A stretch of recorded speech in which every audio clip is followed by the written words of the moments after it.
प्रणाम। मैं आपके सामने गीतो गोविंदम जैसा गीति काव्य का महान लेखक, महान कवि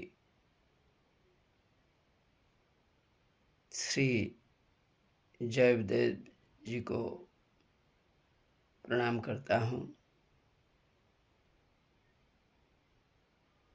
श्री जयदेव जी एक अपूर्व विद्वान थे, अनुपम विद्वान थे, जिसने श्री जगन्नाथ जी की दया से इतना सुंदर पुस्तक लिख पाया। उन्हें अवतार के रूप में भी माना जाता है, स्वयं भगवान जैसे कि उनमें विद्यमान थे। समर्पित हृदय से उन्होंने इसे लिखा, अर्थात सुंदर गीति काव्य को लिखा, गीत गोविंद को लिखा। उसमें अनोखा भाव है, विद्यमान है। 11 अध्याय का एक श्लोक, पहला श्लोक आपके सामने हम पढ़ने जा रहे हैं, जिसका अर्थ अपूर्व है। कैसे प्रकृति पुरुष सृष्टि में विभिन्न अवतारों में आते हैं, अपनी लीला दिखाते हैं और दुनिया को उचित शिक्षा देते हैं, अपने भावों से दूसरों को प्रभावित करते हैं। यह सब विचारणीय है। देखिए, एक श्लोक है, सुचिरमनुनयेन प्रीणयित्वा मृगाक्षीं गतवती कृतवेशे केशवे कुञ्जशय्यां रचितरुचिरभूषा दृष्टिमोषे प्रदोषे स्फुरति निरवसादा कापि राधां जगाद। स्फुरति निरवसादा कापि राधां जगाद।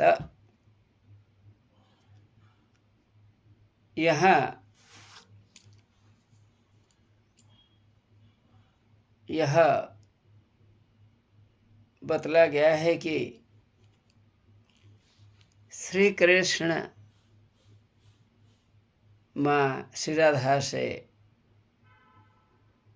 मिलना चाहते हैं। इनके मन में ऐसा भाव आता है कि क्या श्री राधा क्रोध में है, गुस्से में है। फिर भी उसने विनती भरी आवाज़ से अपनी क्षमा पहले मांगी है। 10th चैप्टर में मांगी है।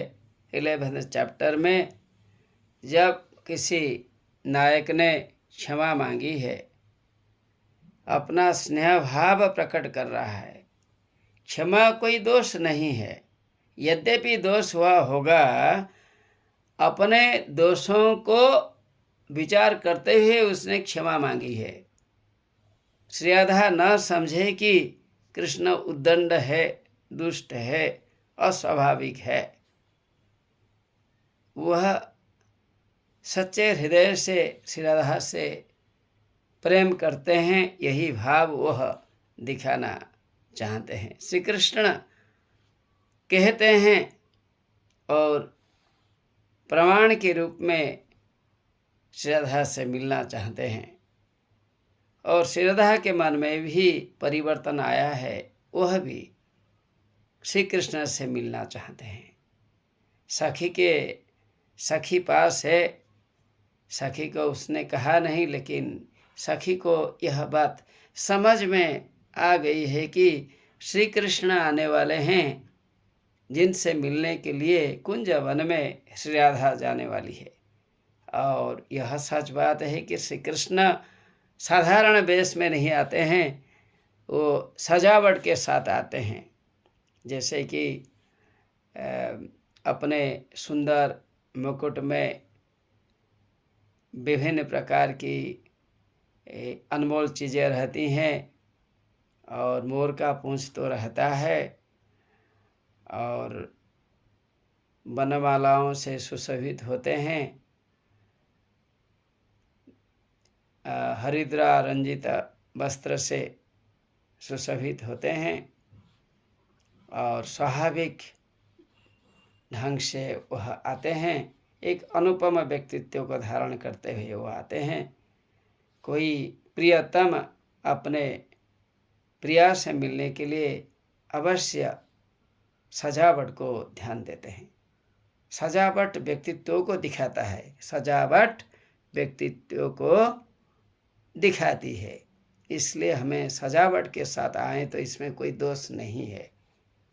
कहीं भी जाए अपनी परिपाटी तो समुचित होनी चाहिए, हमारा ड्रेस स्टाइल तो उचित होना चाहिए। नहीं होगा तो समाज में हम निंदित होंगे। और श्री कृष्ण भी आ रहे हैं, यह बात सखी को मालूम हो गई है, और उसने राधा का मनोभाव भी उसने समझा है। और मनोमोहिनी वेश में यदि श्री कृष्ण मनोमोहन यदि श्री कृष्ण मनोमोहन वेश में आने वाले हैं, और श्री राधा भी मनोमोहिनी सुंदर वेश में वहाँ जाना चाहिए। और जरूर वह क्षमा करते हुए श्री राधा जाएंगे, इसमें कोई संदेह नहीं है। सखी जो है श्री राधा को सजा दे रही है। स्फुरति निरवसादा कापि राधांग जगाद, और उसने राधा को कहा, देखो अवसाद नहीं होना चाहिए, दुख मन में नहीं होना चाहिए, प्रसन्नता पूर्वक जाओ, तुमसे मिलने के लिए प्रियतम आ रहे हैं। और श्री कृष्ण भी आ रहे हैं, जिसका संकेत उभयों को मिला है। बड़े सुंदर ढंग से कहा गया है। सुचिर मनुनयेन सुचिरंग अनुनयेन प्रणयित्वा मृगाक्षी, बहुत सुंदर अनुनय को दिखाते हुए, अपने सद्व्यवहार को दिखाते हुए श्री कृष्ण मृगाक्षी अर्थात श्री राधा को प्रसन्न किया है।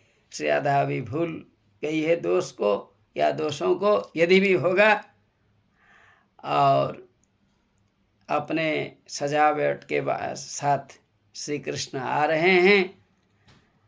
और यहाँ सखी भी श्री राधा को मनोमोहिनी वेश में सजा रही है, ताकि दोनों का भेंट मुलाकात समुचित हो। यही भाव यहाँ बतलाया गया है। जरूर समाज में पुरुष और स्त्री के बीच में यदि दोनों के ओर सम्मति है, पति पत्नी हो या मित्र हो, यदि बैठे बात करें, हंसी मजाक की बातें चलाते रहें, या कोई भी समुचित कार्य करें, उनमें कभी आक्षेप कटाक्षेप ये सब नहीं करना चाहिए। हमें कभी भी, दूसरी बात, हमें कभी भी हमारे सामाजिक जीवन में विच्युत होकर ऐसा काम गलती से न करें, ताकि समाज में लोग हमारी निंदा करें। बात बहुत है, व्यवहार से बात बनती है। लोग बात को, अच्छी बात को भी बिगाड़ देते हैं।